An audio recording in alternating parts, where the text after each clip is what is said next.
Welcome in, everybody. Another road trip for the Colorado Rockies. They're out west, Los Angeles, for the next few days, and then it's nice. We don't have to get on the plane. We just drive down the five, and we'll be in San Diego for 4 games later in the week. Talk a bit about the Rockies in a few moments. All about football right now, but first, big thanks to our two chief sponsors. First, Huntington Bank. They're terrific on every corner in your neighborhood and mine as well.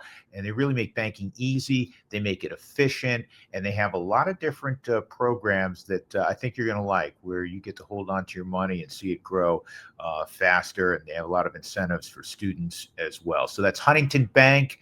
HuntingtonBank.com. Also, Steel, STIHL, SteelUSA.com, where you can go shopping and help your property out. Doesn't matter what season it is. Winter, I don't want to talk about winter yet. It's still far away, but, blowers, and there's still a lot of work to be done around the grass and the yard trimming. So you get trimmers, and you have hedge clippers, and you have mowers, and you have all kinds of great products to help you out. That's Steel, STIHL, SteelUSA.com, SteelDealers.com. So big thanks to Huntington Bank and Steel. All right, off and running. We talk football. Let's begin in town with the Broncos. The Broncos are 1-0. So let's not lose sight of that. It wasn't pretty. It's hard to win games in the National Football League, as so many pundits will tell you. Coaches, most importantly, will tell you that. Players will tell you that. It is. It's a league where there's not a great differentiation between the very top of the league and the very bottom of the league. In other words, if you play like shit one day and you're an elite team and you're playing a team like the Giants or Carolina, that team can win. More on my Giants in a little bit. So I don't want to lose sight of the fact that the Broncos won a football game. They're 1-0. That's one in the right column. Now, I will also steal a line that I utilized last week, and I'm sure I was not alone. And that was in reference to Arch Manning. I said everybody's got to pump the brakes a little bit on Arch Manning. We know the huge last name. We know the large expectations. And he went out in week one. He's played now week two, and he was much better against a lesser opponent at home. But in week one in Columbus, it wasn't great. He missed a lot of throws. And I said, let's not anoint him as the greatest quarterback of all time just yet. Well, the same thing goes, that's my analogy, for Bo Nix. Bo Nix was really good as a rookie last year and surprised a lot of folks, probably surprised folks inside of buildings around the NFL that didn't think that highly of him. But fortunately, Sean Payton did. Sean Payton looks like he got the pick right in terms of selecting Bo Nix. But in some corners, we were ready to elevate Bo Nix to a top 5 quarterback in the NFL, top 6, 7 quarterback in the NFL. And maybe in time, he does reach that level or top 10. But let it happen organically. He was not good in week one. And it's great that he was not good in week one. And again, the Broncos are 1-0. He was picked off a couple of times, as you know, could have been picked off, honestly, 2 or 3 more times. Sack fumbles do happen, but it was not a great start for him. And I wonder sometimes, because the Broncos didn't run it much at all, and then they got the huge carry by R.J. Harvey, and it's why the Broncos drafted him, because it was a light box, but he kind of slithered through. He made he made a guy miss, and he broke a couple of tackles, and he exits on a 50-yard run, which turned out to be huge ultimately in the Broncos winning that football game. But for 3 quarters, the Broncos didn't look to run it much. They have not run it a ton or effectively under Payton. And maybe he's putting too much of an onus on, hey, I got this toy that I think is terrific in Bo Nix, and still getting away from a running game where you went out and drafted R.J. Harvey pretty high and went and got Dobbins, a veteran back who has a great track record. Utilize those guys. So most importantly, the Bronco defense was outstanding, was as advertised, right? We're talking about Bo Nix maybe not being as advertised yet. It's 1 week, long season, 17 games in all. Bo Nix is going to have plenty of great moments this year. Not worried about that. But, run the football too. create balance, and understand the strength of your team. And that's that defense. 6 sacks, again, against a rookie quarterback in Cam Ward, who I think down the road is going to be, a good player, but they dominated. And on paper, going in, they should dominate a team like Tennessee, especially with a rookie quarterback in your building week 1. And Vance Joseph's defense did exactly that. Led by Bonito and company and Zach Allen, they made numerous big plays, and even late where the game was probably, on the line, where it looked like Tennessee was going to take the lead. They were in plus territory after the turnover, and they ended up going backwards. And some of that has to do with Cam Ward's, inexperience, but give great credit to that Bronco defense. So they're 1-0. That's the bottom line. All right, moving to the game that I got to watch last night. I watched it on the plane as we flew into Los Angeles. Man, sign me up for Ravens-Bills every week of the season. You can't have it every week of the season, but they play great, crazy football games. That was instantly one of the best football games I've ever seen. It was ridiculously good. It looked like Buffalo was out of it. I mean, you watched it, hopefully. You didn't go to bed like a couple of my buddies I did that I reached out to late that went and put their head on the pillow, thought it was over. And Buffalo comes back. And I know some of the post-mortem on it from a national perspective will be, Lamar Jackson, you can't win the big game. Stop. This has nothing to do with Lamar Jackson. Number one, Lamar Jackson did everything he could to win that football game. There's nothing to do with Lamar Jackson. Unfortunately, Derrick Henry, who's Superman, fumbled. That does happen on occasion. Inopportune time for it, but the defense could have still helped out and gotten a stop. And Baltimore's defense didn't get a stop. Josh Allen, we've always known he's talented.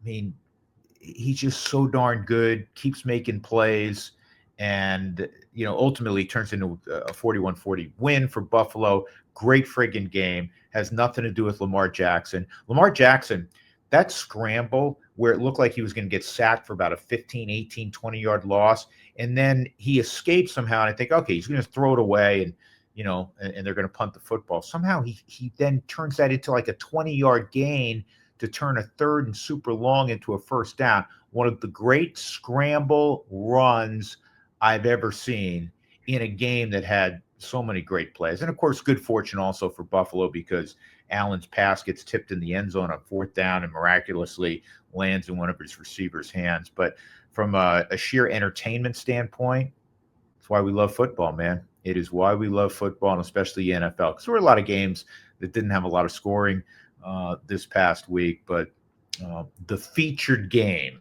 the Sunday night game on NBC, lived up to its billing and then some. Again, Henry was amazing. Josh Allen, amazing. Lamar Jackson, amazing. So that was fun, man. That was great theater. A couple other NFL notes for me personally, and maybe for you. I've mentioned this before. You kind of eavesdrop. What's Russell Wilson doing now? Last year was in Pittsburgh. Remember, once he started playing, it was pretty good after he came back from that calf injury with the Steelers, but they didn't want to retain him for another year. We'll get to where the Pittsburgh Steelers are with the quarterback here in a moment. But he goes to New York, to my Giants. And it's kind of going to be an interim thing again because they draft Jackson Dart. And Jackson Dart had a really good preseason. Remember what I said last week about preseason football and my analogy to spring training baseball? It doesn't mean a friggin' thing. 0. Maybe a little above 0. Maybe you can see a young player and say, that guy looks like he has some talent. All right. But keep in mind, in spring training in baseball, you don't know who they're playing against. You don't know if a guy got 3 hits against some guy who's going to be in Double-A. You just don't know. And it's a very small sample size. A couple of at-bats, 6 weeks of spring training, about 5 weeks of games. The veteran guys get 35, 40 at-bats. Doesn't mean a whole lot, okay? Well, spring football, not spring football, preseason football, virtually the same thing, right? Vanilla defenses, you're not really game planning. A lot of the top players don't play at all. So the Giants had this great preseason, which elicited thoughts of, ooh, the Giants may make the biggest jump of any team in the NFL, even though they're playing a super tough schedule.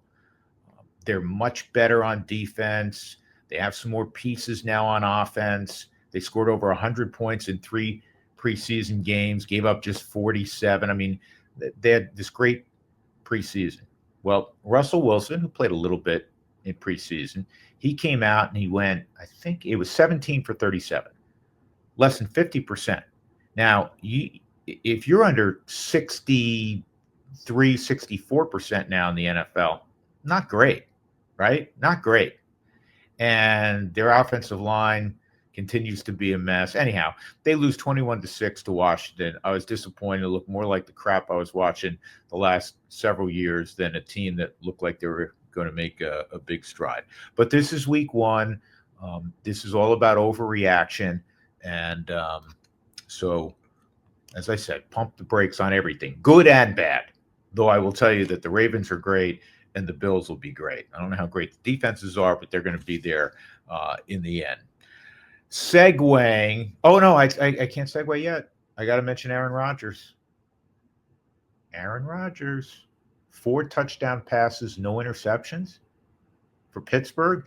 And they win in the place he was playing the last couple of years against the New York Jets, 34-32. When was the last time the Steelers scored 30-plus points? They never score a bunch of points. They win games 17-14, right? It's all about defense. But as perplexing as he can be from a personality standpoint, you got to give him his flowers, man. Aaron Rodgers can still sling it. 41 years of age. He understands where to go with the football. He's still very accurate. He's still mobile enough that he can throw on the run. They had a waggle that he scored on a nice pass to his tight end. 4 touchdown passes, and the Steelers are 1-0. I did want to make mention of that. And also, speaking of former Giants, Daniel Jones, they scored on every single drive the Colts did for Daniel Jones. That had never happened when Peyton Manning was a quarterback. It had never happened when Andrew Luck was a quarterback. Did you know that? Jones. Giant fans are probably like, can't stand this. I'm one of them, but I'm happy for him because I thought Daniel Jones worked his ass off in New York, did all the right things, and maybe this new scenario for him, it'll work out. All right, segue into college. We'll start in Boulder. University of Colorado did something I've never seen before. There's a line that you're familiar with that if you have 2 quarterbacks, you don't have any, right? Well, now in Boulder, they have 3 quarterbacks. Everybody knew Juju Lewis was going to play. Coach Sanders came out earlier in the week and said, he's going to get some time along with Salter, who I thought did some good things in that week 1 loss to Georgia Tech. Salter got the start, got 2 series, was okay. Juju Lewis came in, was 2 of 4 for just, a few yards, didn't do much, looked like, he has a long way to go. Not saying he's not gifted. Obviously he's gifted. But it was at a different level, a different speed, I thought, when Juju Lewis was out there. And then, to the shock of everyone probably not on the offensive staff with the Buffs, and really to Ryan Staub till about 24, 48 hours ago, he didn't think he was going to play. He just learned about this, I think, Friday. And so Ryan Staub comes in, who, keep in mind this, a couple of years ago when he was forced into action at Utah, he performed really well. There were times, I think last year, if memory serves me correctly, where he got in there and he didn't embarrass himself at all. He acquitted himself very well. And boy, did he ever do that against Delaware. I understand a lesser opponent, but it's not like the other 2 guys were lighting it up. And Staub was so good. 2 quick touchdown drives, threw the ball accurately, knew decisively where to go with the football, checked into a 9 route, was sincere. And next thing you know is he's staying out there for a couple of more series. And now you go into a Big 12 game against Houston, and I can't imagine that he is not going to be either the starter. I would think he'd have to be the starter. I'm kind of thinking out loud here, right? He played so well, and Juju Lewis clearly isn't ready. You could go Salter. If you're going to do this two quarterback thing, you could go Salter and Staub, or you could just go, listen, Staub played really well. Let's run with Staub for a while because you don't have time to experiment. This is not Delaware, who you're ultimately, hopefully, and they did, going to outclass from a talent standpoint. This is Houston. This is a Big 12 game. So if it's based on what we watch, Staub's got to play. If it's based on the reaction of his teammates, Staub's got to play. And if you're a Buff fan thinking long term and you're worried in these portal days, these times where guys played 3 or 4 different schools, that, oh man, if you don't play Juju Lewis and you just relegate him to a third string role all of a sudden, you're going to lose him. He's going to jump in the portal at the end of the year. And my response to that would be, you cannot live in fear. You cannot allow the kids to drive the bus ultimately. I'll make another analogy to baseball. I'm immersed in that, 12 months a year. I love the game of football, as you guys know. But in baseball, we always talk about prospects more than any other sport. This guy's a prospect. That guy's a prospect. Look at what this guy's doing in Double-A. Look at this guy that they just drafted and the career he had collegiately, for instance, like a Charlie Condon at the University of Georgia. Guess what? You don't know how those guys are going to be. A lot of them will never pan out. Some will be far lesser than what expectations were placed upon them based on prospect status. So the reason I'm mentioning that is Juju Lewis, I think he's still 17, right? And he haven't even turned 18 yet, or maybe he did recently. I know he's a teenager. At some point in time, the best players play. That's how major college athletics and really good level of high school athletics take place. If Juju Lewis becomes impatient and leaves, so be it. Because Coach Prime owes the other 100 guys in that room to put the best players on the field, because it's about team. It's not about, well, we're worried if we don't play him, he may leave. Well, what if you play him some and he sticks around and he's not as good as you thought he was going to be? I'm not saying that's going to be the case. Maybe he turns out to be great. But right now, you have to play the best quarterback, the guy that gives you the best opportunity, not to win 2 years from now, but to win right now. Right? And if that is Ryan Staub, that's who you have to play. And based on what we saw last week against Delaware, certainly looks like that's the guy right now. All right, that's my take on that. Let's go north to Fort Collins. Colorado State lost their opener, in which a lot of Ram fans felt good about. They lost at the University of Washington in Seattle. They acquitted themselves very well. It was a football game for 3 quarters. Got away from a little bit in the 4th quarter, but they ran the ball some. They looked like a pretty good team. In the aftermath, the Washington coach said, hey, that's a really good football team, and we knew we were going to play a good football team this week. They're going to win a lot of games. That was and it wasn't faint praise. It seemed like legitimate praise in the aftermath of a hard-fought victory for a program with larger stature in the University of Washington, who now, I have to remind myself, competes in the Big Ten. CSU comes home, and it's going to be a new season. Last year, they won 8 football games, right? They went to a bowl game finally. It looked like, okay, a big stepping stone for Jay Norvell's program. They come home. They sell out Canvas Stadium. They're in their pretty orange uniforms. There's more than 37,000 in the house. Beautiful day in Fort Collins. Yes, they're playing a lesser opponent, a school that broke an 18-game losing streak last year in Northern Colorado. They got by Division II Chadron State 17-3 in their opener. I think it's the first time they've won their opener in forever. And Northern Colorado is the opponent. Well, number one, don't give me, CSU is going to overlook them. Because if they're not motivated, you have the wrong players, and shame on the coaching staff for not firing them up. But even beyond that, it's your home opener.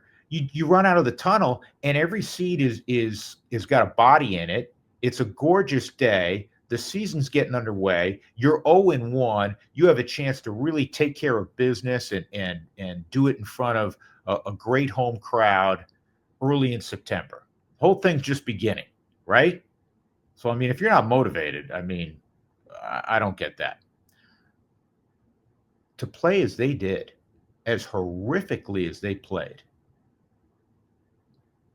that seat. Now, I'm not big on always putting people on hot seats, but for Jay Norvell, and I've always been a big Jay Norvell fan. I thought it was a really good hire when Colorado State hired Jay Norvell from the University of Nevada. I had, if you remember, I told you this a few years ago. I had Jay Norvell, did a number of his games when he was at Nevada. They have basically, high school facilities almost. Like some of the schools, high schools in Texas, you go down to McKinney, if you go to Allen, Texas, and their stadium, they look at the University of Nevada's facilities and go, really? Our facilities in high school are much better than that. Anyhow, he won there.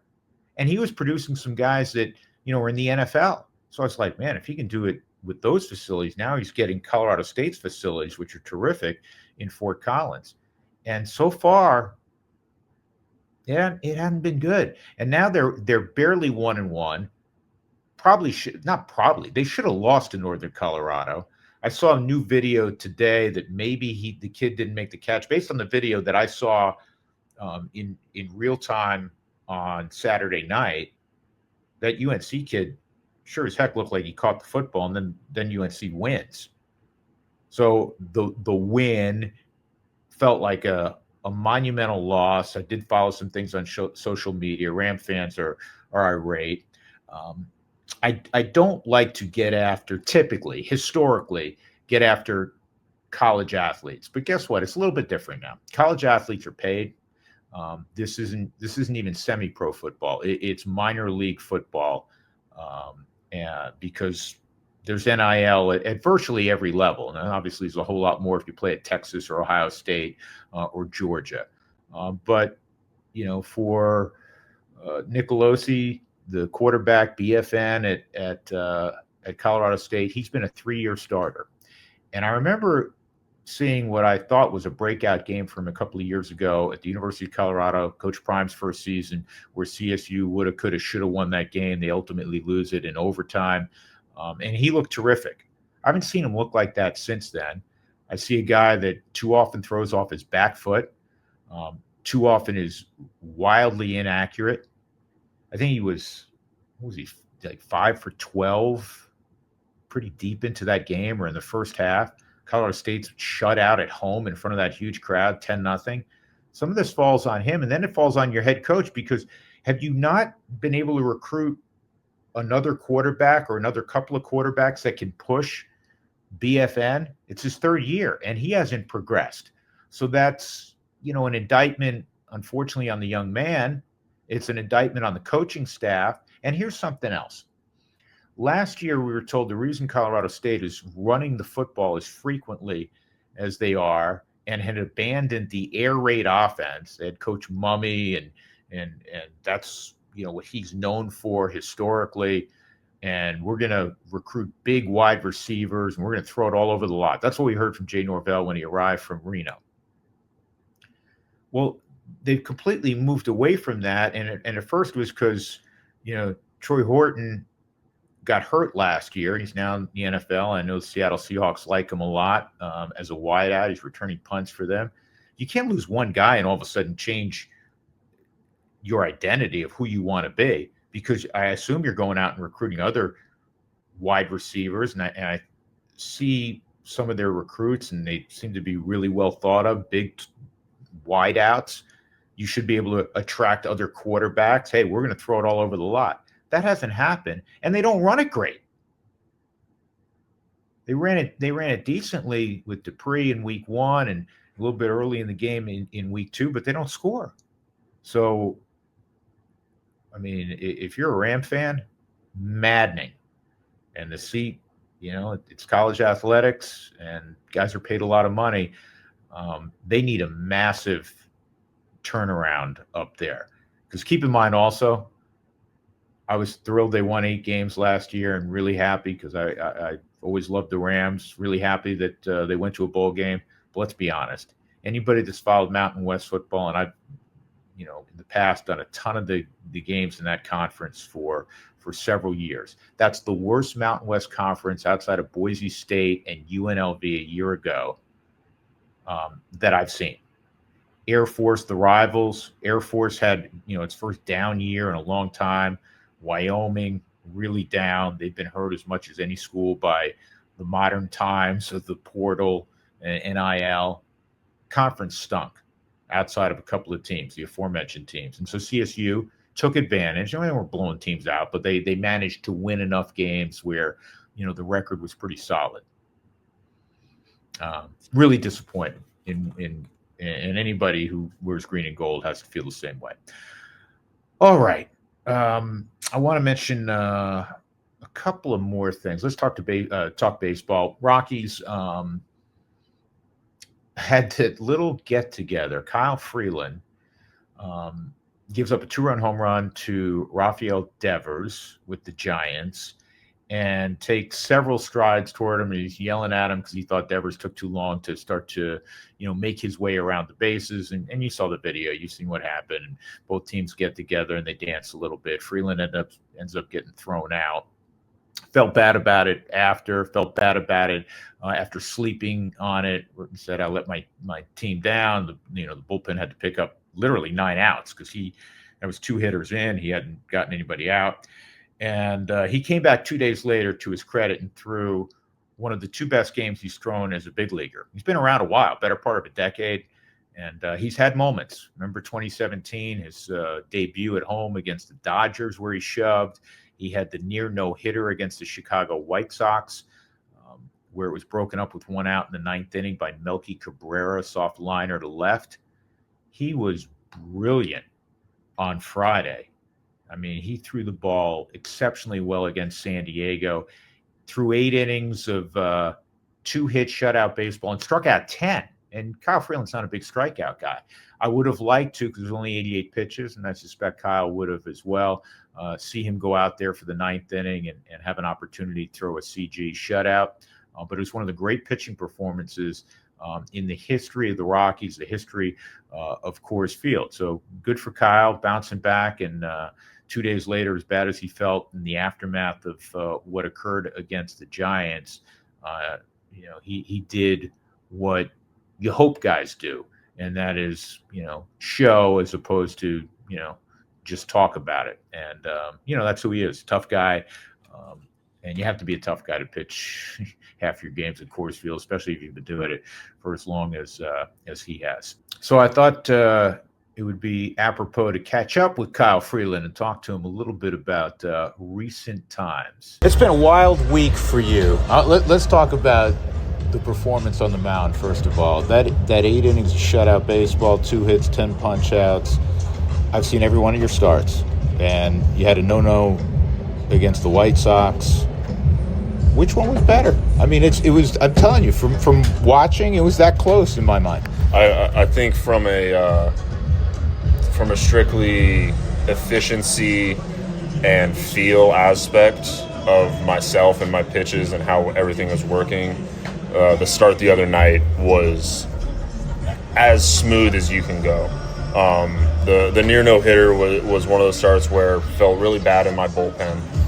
Got on the game mound and I just felt it clicking immediately. I'm like, okay, I got it. But there were innings and at-bats in that game that I felt I really had to grind through and use my creativity to the best that I could.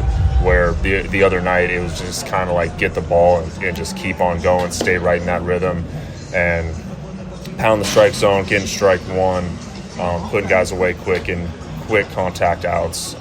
That was one of the games that I felt from my standpoint that it was just from pitch 1 to the final pitch of my outing was good dominance. Best curveball you've had? It's up there. That was one of those nights that my curveball was working, could backdoor it, could throw it on the dish, could back foot it, could throw it for a strike. Had complete control of that pitch along with my fastball. it goes to something that we talk about a fair amount upstairs, and that is stuff versus command.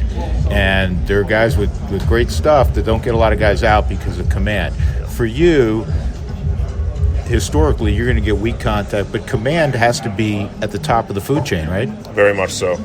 With my game, my arsenal, I'm fully aware that I have to be sharp with all my stuff, and I have to be hitting all of my locations to the best of my ability. And using that as a strength, showing a lineup, hey, I can stick a fastball down the way. I can also paint one up and in on you as well, showing them that I'm going to be on both sides of the plate with my fastball, and then that just allows you to open up the rest of your arsenal against that lineup, showing them that you have control of the zone, you have command of your pitches inside the zone. It can jar a lineup and get them off their game plan against you. I think it's so important, and again, something I've said, we've said collectively upstairs for years, even if you don't throw 98 like virtually 90% of the league, you throw more effectively on the inside of the plate, which is an absolute necessity than most people I've seen. Yeah, it kind of becomes an art form at that point where you're thinking, you're being creative, you're thinking along with the hitter, you're thinking about your tunneling, you're executing at a high rate, and you're doing all these things in a really good rhythm. To me, that's us out there painting. We're painting the corners, we're doing our thing, we're staying in a good rhythm and a good mindset. And as a pitcher who doesn't have elite stuff, when you can command, it all equals out. Yeah. I'd be remiss if I didn't ask you about, you had this great start 3 days earlier, the whole thing with Devers. How do you view that now? And then I'll ask you, in the moment, how you viewed it. Yeah, I've moved past it. I've spoken my piece on it.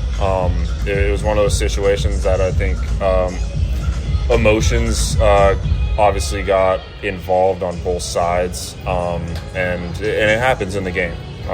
We see it every single year with multiple teams, but it was one of those situations that kind of got out of hand there for a little bit. I was the one who started everything, and I take responsibility for that. But in the end, it's part of the game. We've moved on. That game's over with and done with. That series is over with and done with, and we're on to it. You're fiery by nature. You're competitive as all get at. You're demonstrative as well. Do you not want that to change who you are every fifth day? Yeah, I know I have a certain persona on the mound where I'm very fiery and bulldogish and kind of really want to out there getting things going. That's something that for me, being able to restrain all that and be able to still think with a clear mind helps me out a lot, because like I said, emotions can get the best of ourselves in competition. It can fog up your mind. You can start thinking about bad things. You can start thinking about angry things, stuff like that. Being able to keep a calm, cool, collected mind while you're competing at the highest level and competing your butt off is something in itself to be able to learn and grasp and move forward with. Can it galvanize a team? Obviously, you have to have requisite talent to win, and you guys are where you are right now, and you're playing a lot of young players. But just when, on the rare occasion, something like that occurs. Yeah, I mean, I think stuff like that, especially with a young team like this, it can bring us closer together and also be, a teaching moment for these young guys. Like, hey, play with a chip on your shoulder, play with some edge. Don't let people walk all over you, disrespect you, however you want to view it. Don't allow that to happen. We're here to win games. When first pitch is fired, it's enemy versus enemy. You're trying to beat those guys. You're trying to win that game to that night, no matter what. It seems like, unfortunately, annually I ask you this question toward the end of the season. Do you see the proverbial light at the end of the tunnel? I mean, you're Colorado through and through, and you're also the most tenured Rocky. Do you want to say? I don't know if that's the right question. Do you want to be able to have input as this thing moves forward into the offseason? I think right now, like you said, we've been asking this question, kind of year over year over the past handful of years. I think it's something that we need to look at not so far in the future. We need to continue to make the small steps right now to lead into spring training next year, where we're not just finishing the season like, oh, we got good young guys, we got some good veterans on the team. I think we're gonna be a really good ball club next year with these young guys getting their feet wet right now. I think that's way too far in the future for us to be looking at that. We need to continue to learn to win ball games on a consistent basis, clean up mental mistakes, and play crisp baseball, and putting together full 9-inning games and completing those coming out with a win. Do you have I've never asked you this one. Do you have an idea of, beside, hey, really talented pitchers win, whether it's in New York, Chicago, LA, or Denver, but do you have the kind of, if you could create the perfect pitcher, starting pitcher for Coors Field, do you kind of have that narrowed in at all? Yeah, over my years, obviously we've always preached to have good success as a starting pitcher at Coors Field, having a quality changeup. It was drilled into my head as a minor leaguer. It's been drilled into all of our heads who have come through our Rockies organization, and I truly believe that. And I'm well aware that I do not have a great changeup, but it's something that I have continued to work on my entire career to try and get a quality changeup, or at least something that I can show a team like, hey, I got this in the bag, just so you know. But that is one big thing.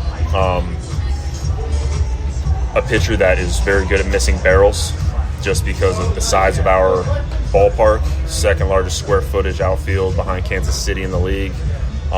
So a guy who misses barrels, a guy who has a really good changeup, and a guy who knows how to command a zone, I think, are the three big keys that myself would look for in a starting pitcher in Colorado.